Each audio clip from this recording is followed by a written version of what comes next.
We discuss important topics with Roman Swietan. Romane, good evening. I wish you all good health. Romane, we have a busy Monday afternoon, but before we begin our conversation, we turn to our audience. Please like this video, comment with your city and country, and subscribe to the channel. This will help us reach more people with our messages. The head of the presidential office, Serhiy Leshchenko, announced that President Zelensky will address the Verkhovna Rada on Wednesday to present his victory plan. Additionally, we have information that next week will focus on giving Ukraine the chance to achieve peace by force. Roman, I have a question for you. What are your expectations for the victory plan, and how might it be perceived by the public, especially the military? And how do you personally see how it is possible nowadays to end the war or stop it by diplomatic and military means?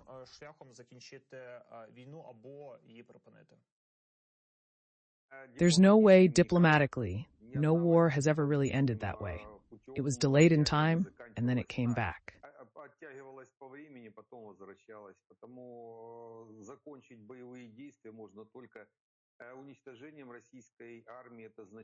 Therefore, it is possible to end hostilities only by destroying the Russian army, which means the victory of Ukraine over Russia and the collapse of the Russian Empire.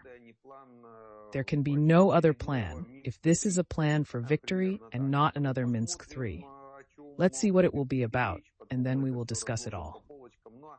Реально, конечно, для выполнения задачи развала Российской империи, а это именно задача у нас должна стоять как основная, потому что без ее уничтожения... To fulfill the task of the collapse of the Russian Empire, and this is the task that should be the main one, it is necessary to remember that without the destruction of this state, we will not have peace. Exactly as long as the Russian Empire will exist, there will be wars on Ukrainian territory. That is for sure. The approach here must be comprehensive. The Russian Empire can only be destroyed by economic means. This means that the maximum number of world powers that can influence Russia economically should be involved.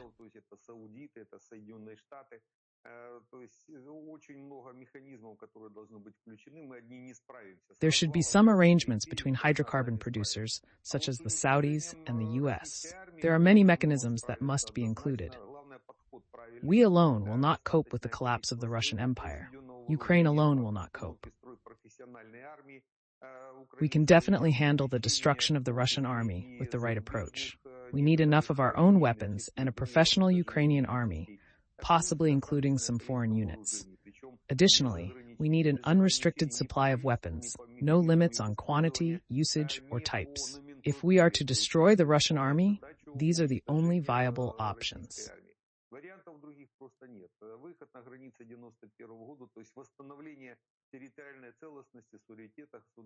Reaching the borders of the 91st year, that is, restoring the territorial integrity and sovereignty of the state, should be fundamental. And how all this should happen should remain 70 to 80% classified.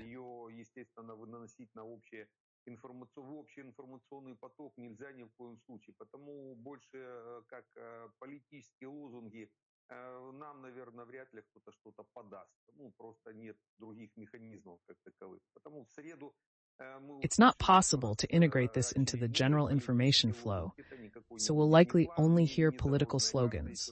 On Wednesday, we'll get another slogan, but it won't be a plan or a roadmap, as that can't be shared openly.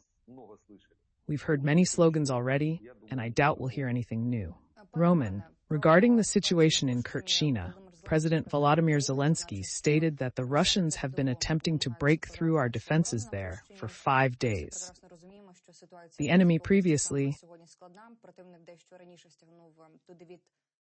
deployed 40,000 to 50,000 troops and numerous armored vehicles, which are now in battle. What is your assessment of the situation in the Kursk region? How long can we hold this line of defense, and is it necessary to do so right now? Well, they're not trying for the 5th day. They broke through 5 days ago. That is, they broke through our defenses and cut in. There is tactical movement towards Lyubimovka, Novo-Ivanovka.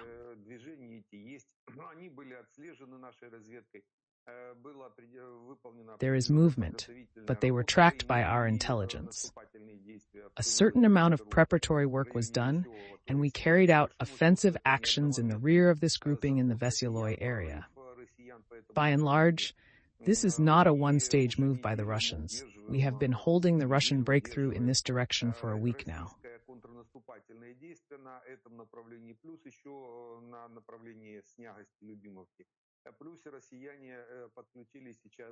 We have been holding back the Russian counteroffensive in this direction for almost a week.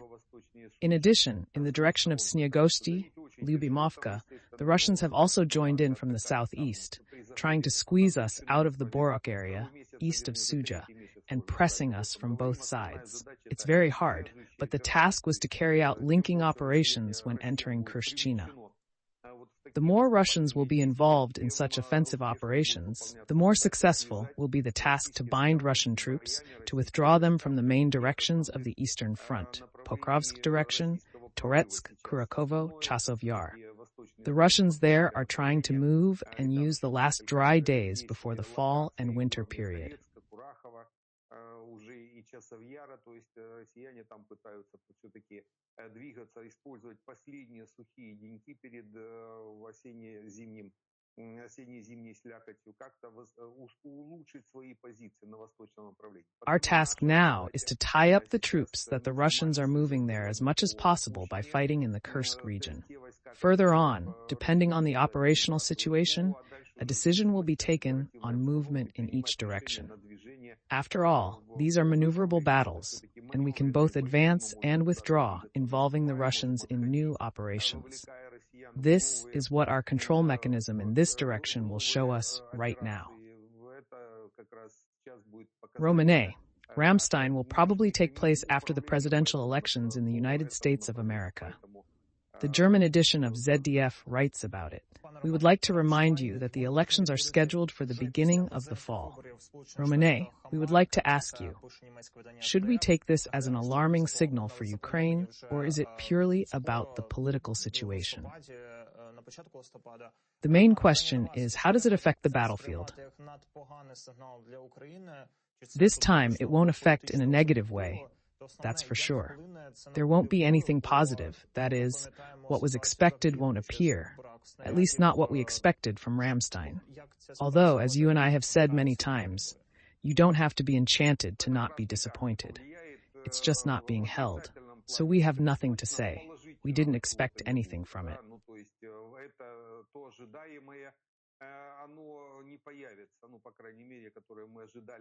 This is purely a political conjuncture, based on the preferences of American society and voters.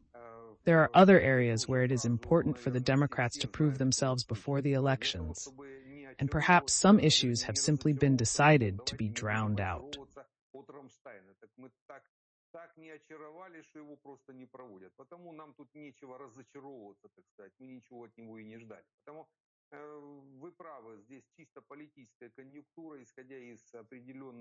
One trend is likely the decision by political technologists for Biden and Kamala Harris to avoid escalating tensions with Moscow and postpone Ramstein until after the election. This is purely a political move, so there's no need to be upset. We expected it. Everything is proceeding as planned, with the expected amount of ammunition and equipment arriving, along with an additional $8 billion program for the new fiscal year. Of course, it won't all arrive at once, but it does indicate a supply of U.S. aid for the next few months. Thus, the absence of Ramstein, or the political issues surrounding it, will not adversely affect combat missions in any way. Эти вопросы и Рамштайн перенести на после выборов. То есть это чисто из-за политической конъюнктуры, потому не надо однозначно расстраиваться. Мы это прекрасно ожидали. То есть прогнозировали, по крайней мере, потому ничего страшного. Romane, we are calling our viewers. You can write your thoughts on this YouTube broadcast right now. Right where you are watching us from. We see everything. We read everything, and we thank you for your activity. миллиардов, она, понятно, вся не зайдет к нам сразу. Ну, по крайней мере, это можно говорить о дальнейших нескольких месяцах, как минимум, поставок американской помощи из-под этой 8 You mentioned миллиардов Toretsk and Pokrovsk. We would like to talk about this in more detail because the Russian occupants really do not mind the loss of life. Anastasia Bobovnikova, a member of the operational and tactical group Luhansk, said on the telethon.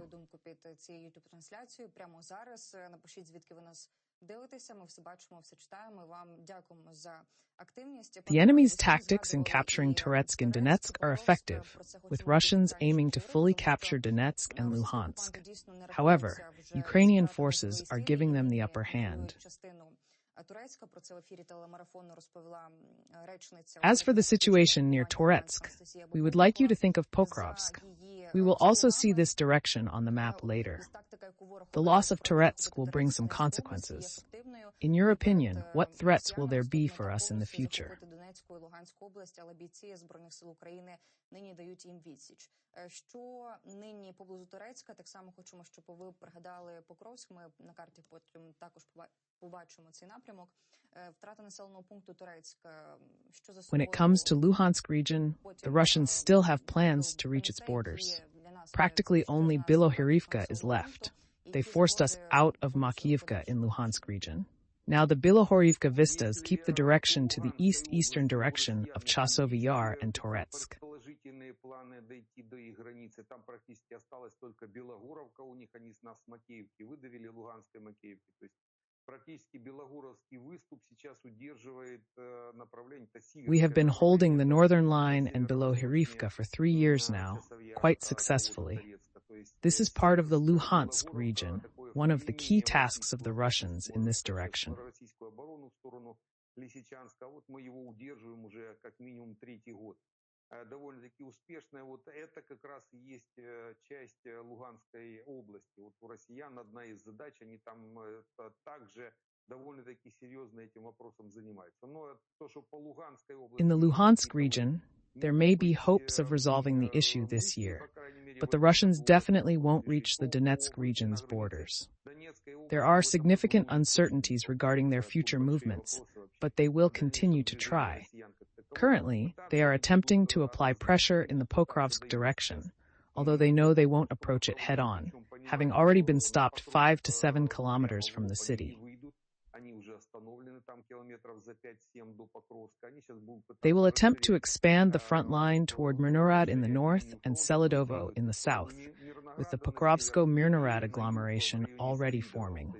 The main pressure is currently on Mirnograd and Seledovo, where battles are ongoing. We have been regaining lost positions to prevent the Russians from encircling Seledovo, and our positions there look promising. However, Pokrovsk is not an immediate concern. Toretsk and Kurakovo are short-term targets for the Russians, who are deploying maximum reserves at Kurakovo. Capturing the Kurakovskaya TPP is crucial for their strategy this fall and winter, affecting the economic stability of Donetsk, which is facing severe electricity and water shortages. Makayevka is especially impacted, with water available only a few hours a day and ongoing electricity issues in Donetsk. Kurakovo TPP is one of the main targets for the Russians, as the Starobeshevo TPP works mainly for Mariupol, and the Zuevskaya TPP works for the Yenikiev iron and steel works. Donetsk is facing serious water and electricity shortages, so Kurakovo is of strategic importance. But Kurakovo is still a long way off. We are now holding positions in the north, near Ukrainsk and Selidov, and preventing the Russians from turning on Kurakovo from the northwest. The problems are big in Toretsk. This direction is a priority for the Russians because they are using Horlivka as a major military hub. Toretsk is only a few kilometers away, and they are trying to squeeze out our garrison in order to capture the Toretskia heights. По северу, в районе того же Украинска, того же Селидова не даем россиянам развернуться с северо-запада на Курахово. Удерживаем позиции возле Угледара, они прошли там несколько километров If we compare the Russians' actions in terms of geography and tactics, their maneuvers are similar to those in the Avdiivka and Ocheretin areas, both of which are on the heights. Сейчас для россиян турецкое направление одно из приоритетных, скорее всего, станет тоже в ближайшее время. Почему? Потому что пытаются они выдавить. Им, во-первых, удобно это делать. Горловка большой военный хаб. Рядом несколько километров уже Торецкий. Они пытаются выдавить наш гарнизон. The Russians are trying to dislodge us from Chasiv as well as from Toretsk, because the heights here are strategically important. Toretsk is the dominant height over Horlivka, which itself is up to 300 meters high. Можно сравнить действия россиян в районе Авдеевки и Очеретина. Очеретина чуть выше Авдеевки. Авдеевка была на высотах, Очеретина на высотах. Вот та же самая картина с такой же тактикой. Россияне сейчас пытаются выдавить нас с Часовьяра. Часовьяр это, Часовьяр, Торецк. Торецк это тоже высоты, даже там превышение над Горловкой. Горловка высота находится на высотах там в районе до 300 метров. И Часовьяр, то есть это одни из таких высоких точек Донбасса. И вот они пытаются сбросить нас с этой господствующей высоты. Та же самая вопрос, как и по Часовьяру. Бахмут в низине, Часовьяр на высоте. И вот здесь та же картина. Пытаться будут сбрасывать с господствующих высот Торецка. Ну а основная задача им выйти с юга, зайти в сторону Константиновки, а дальше, чтобы давить на Часовьярские высоты уже со стороны... Capturing the heights of Toretsk will allow the Russians to advance to Konstantinovka and further to the Chasovyar heights, which could open the way to the Kramatorsk, Druzhkiv, Slavic agglomeration. Видна, в принципе, задумка, но опять же, это очень далеко еще. То есть вопросы по Торецку полностью россиянами не решены. Мы удерживаем часть Торецка, большую часть россияне уже, можно сказать, контролируют непосредственно войсками, часть серой зоны и часть... However, all this is still far from being realized. The issue of Toretsk has not been fully resolved. We are holding part of the city, including the northwestern part and the gray zone. What decisions will be taken at the level of commanders will be clear in the near future. Either we will hold the heights, or we will retreat closer to Konstantinovka and create a new line of defense, depending on the outcome of the fighting. And until positive news, Roman.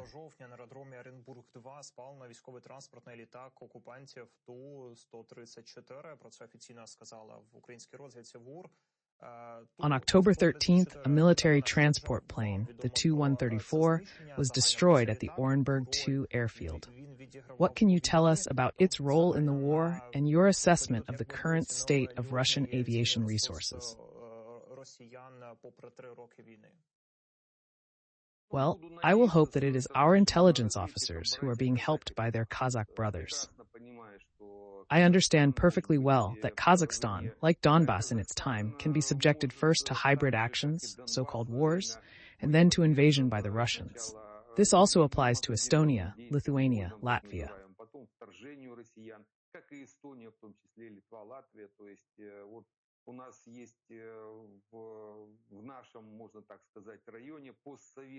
There are 3 points in our post-Soviet space: Ukraine, the Donbass region and Crimea, the Baltic states, Lithuania, Latvia, Estonia, and Kazakhstan, especially northern Kazakhstan, where a large number of Russians and Russian speakers live.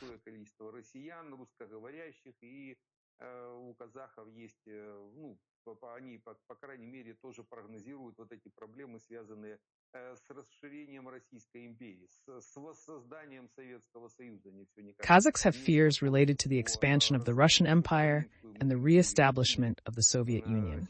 Russia does not calm down with its collapse and even recalls the Roman Empire, although it would seem that they would be better off directing their forces towards Italy.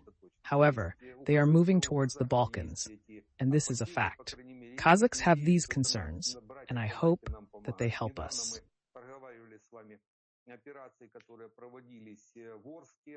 We recently discussed operations to destroy military facilities in Orsk, an oil refinery in Omsk, and facilities in Orenburg. This is all one belt, the north of Kazakhstan, where the border with Kazakhstan is from a few kilometers to 150. This belt is influenced by the Kazakh diaspora, and I hope that our Kazakh friends are helping us in this sense. The Tu-134 is a plane that is used for military purposes as a transporter, mostly to transport old generals. But the fact of destruction itself is important. This is evidence of the long arms of our intelligence. The main directorate of intelligence got to Orenburg.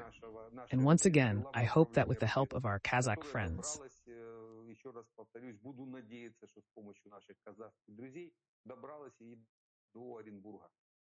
Romanette, North Korea has ordered its artillery forces at the border with the East to prepare for shooting, the Yon newspaper reports.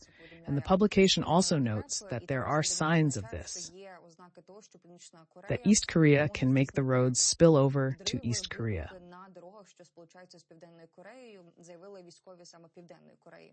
Pyongyang promised to shut down inter-Korean roads. Roman, in your opinion, how frightening is such a scenario in general?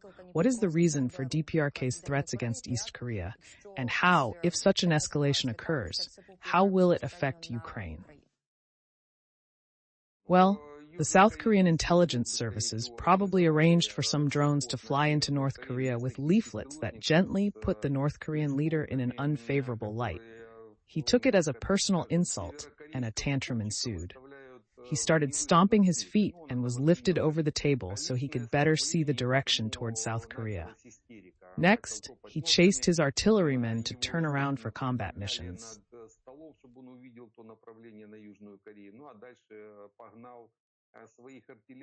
He'll likely get over it soon. Xi Jinping will calm him down. However, he might blow up roads on his side north of the 38th parallel. He won't target UN troops, as the blue helmets are deployed along the demilitarized zone, which is only 3 to 5 kilometers. But it's possible he'll cause some explosions on his side to release his hysteria.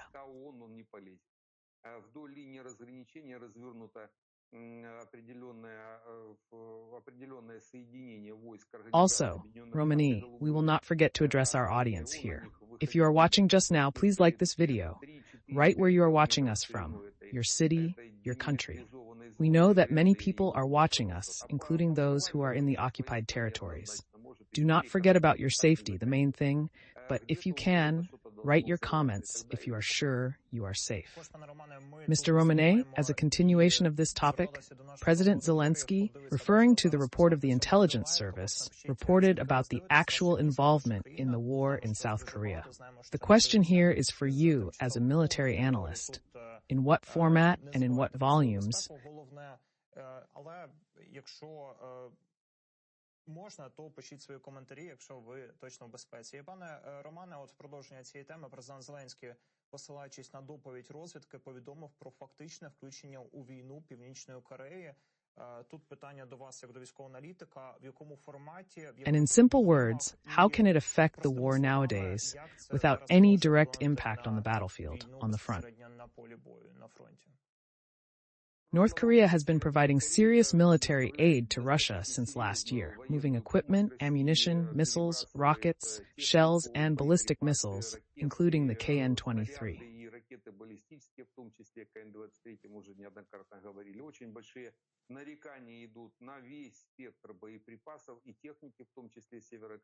We have already spoken about this on a number of occasions. The Russian military receives serious complaints about the entire range of munitions and equipment, including North Korean munitions and equipment. Naturally, all of this is accompanied by certain cargoes to monitor their use and to receive feedback on these complaints.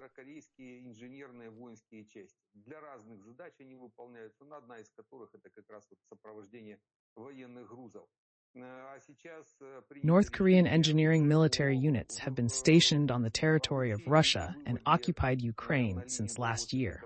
They perform various tasks, one of which is escorting military cargo. Now a decision has been made to train and deploy so-called line units to the line of contact, which will perform tasks directly at the front.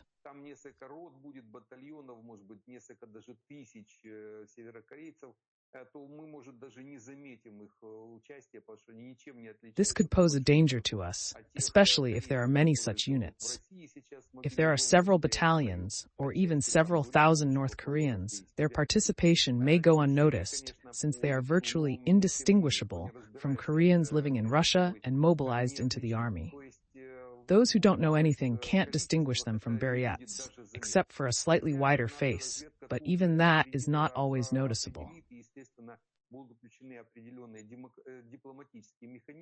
Our intelligence will, of course, quickly identify their presence, and diplomatic mechanisms will be employed to make the world community aware of the participation of North Korean troops on the line of contact as line units. However, if the North Koreans are not a few battalions but brigades or regiments, and if their numbers reach tens of thousands, this could create serious problems for us.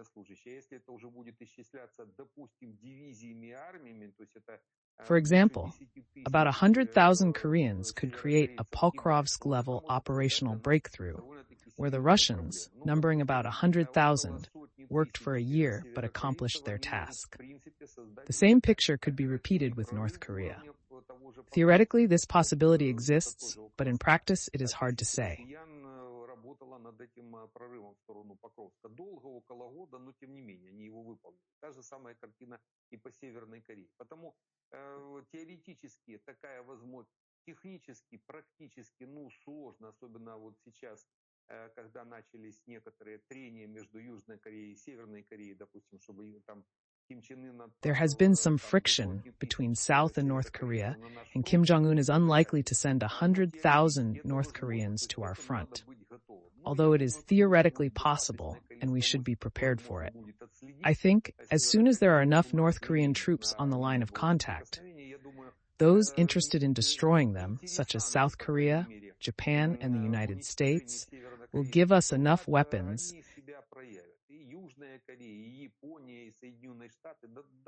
to unwind these North Korean soldiers to zero so that they come back as packages. Although, most likely, they will not be taken back. They will be buried in Ukrainian Chernozem.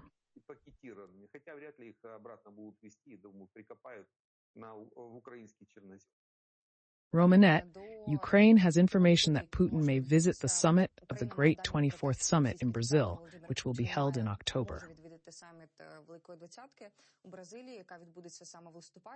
The Prosecutor General said this with reference to an interview with Reuters. We understand that the Brazilian authorities, as a state party to the Rome Statute, are obliged to arrest Putin if he decides to come. But do you think Putin will make such a decision? Will the Brazilian authorities still be able to respond and arrest Vladimir Putin? I don't have to, but no one is doing anything about the Budapest Memorandum. We lost nuclear status and transferred weapons, including nuclear weapons, to Russia. In the end, one of the signatories attacked us, and the other two, without even moving, practically in due time, back in 2014, allowed the Russians to seize Crimea and Donbass. We saw all this in 2022, and even now, in the third year of the war, it's looking more and more like excuses. This assistance that we are receiving now resembles an imitation of participation, nothing more. Therefore, it is not worth saying that someone somewhere is obliged, especially since we have seen how, after Putin's visit to Mongolia, no one moved. Now, some actions have been launched in Musa and in the International Criminal Court, but that is nothing more.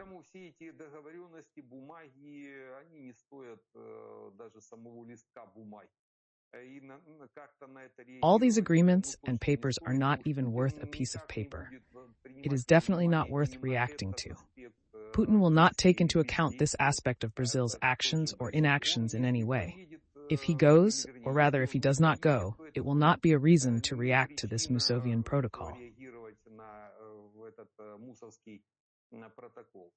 Будет какая-то другая причина, она может быть связана с дальностью поездки, с определенной безопасностью нахождения или there will be some other reason related to travel distance, certain security of being there, or issues he may face at the G20. All of these organizations will not be able to help in any way. все эти организации озабоченных наций, они по большому счету никак нам никогда не, я больше скажу, больше помешали. Не то, что не помогли, мешали однозначно. Кому сейчас мешает Международный уголовный суд?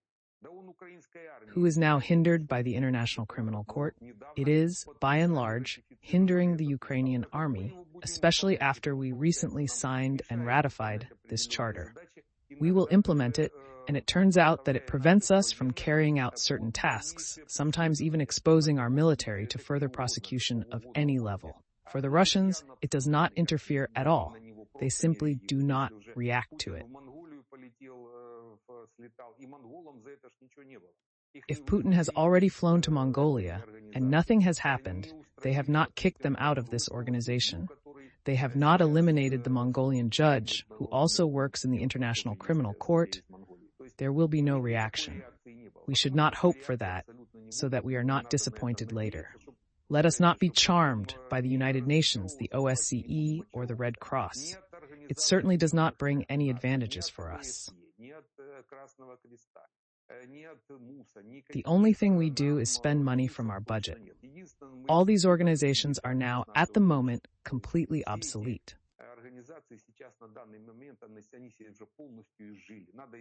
We need to withdraw from them, take our representatives out of there, stop spending money on them, and get on with destroying the Russian army and the occupiers on our land, using the military component as much as possible. Diplomatic absolutely does not work. It ties our hands while our adversaries do not. Romane, let's also discuss the fact that today, for the first time in the last 48 days, the night passed without the launching of Shaheds across Ukraine. This is being reported by the monitoring channels. Remember, last week we spoke about the result of the successful work of our intelligence and our armed forces in Ukraine, where several hundred Shahedin were eliminated. Question for you. Is this the result of Ukrainian intelligence work? And in your opinion, how long will it take for the Russians to restore this lineup and launch shakedowns on Ukraine again?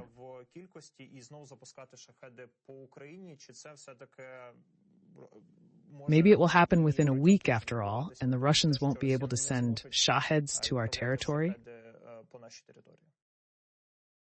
To put it in a kind irony, perhaps today Putin is afraid of our holiday, the creation of the UPA, the Ukrainian Insurgent Army.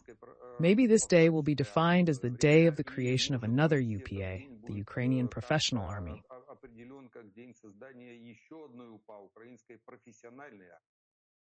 Putin knows perfectly well what the UPA is. He knows the Soviet past, because the KGB at one time destroyed our patriots and exiled them to distant Russian camps.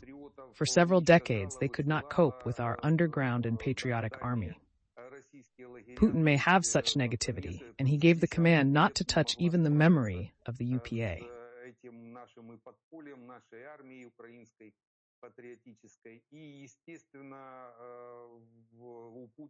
This highlights a certain irony regarding our capabilities. Our intelligence and special services, including Special Operations Forces, the Foreign Intelligence Service, and the Main Intelligence Directorate, have significantly contributed to destroying Russian warehouses and locating the Shahd production, storage, and logistics. This work is serious, lengthy, painstaking, and dangerous, involving active engagement from our agents. Our armed forces, including missile forces and aviation, with the help of drones and special services, have worked on the storage sites of Shahedin. Although, no matter how many of them we destroy there, even if it is 500 at a time, this is, after all, a week and a half's work by Russian factories producing them.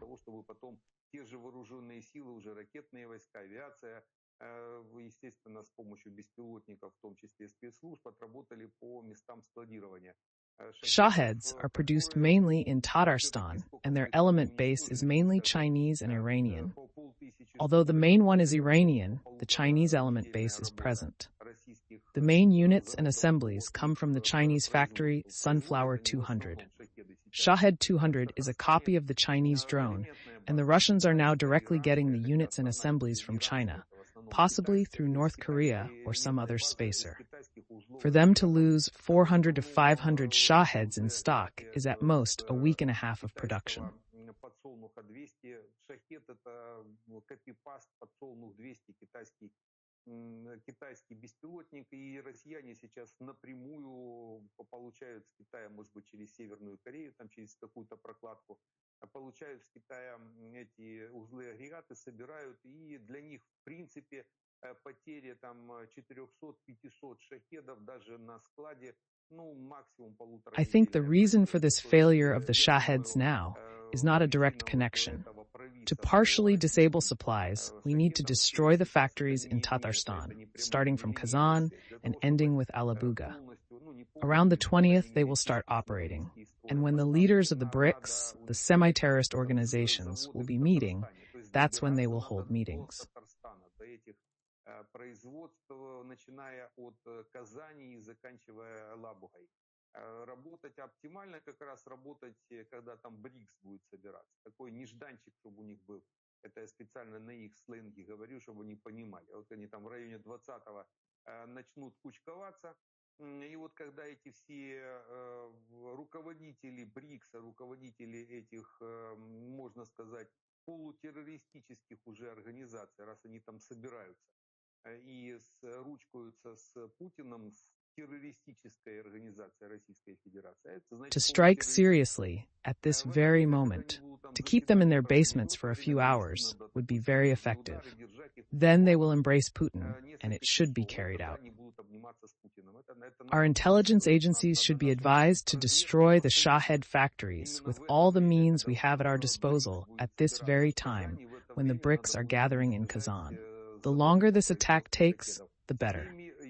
The more these BRICS leaders have problems, the better it will be for us and for the world community as a whole. Будут подпрыгивать Фаберже по 17 гривен, тем лучше будет для нас и для мирового сообщества в том числе. Thank you, Roman, for the informative conversation and your insights. Roman Switán, instructor of the Ukrainian Army Reserve, addressed today's key question. Vladislav Solovyev and Olga Білан here.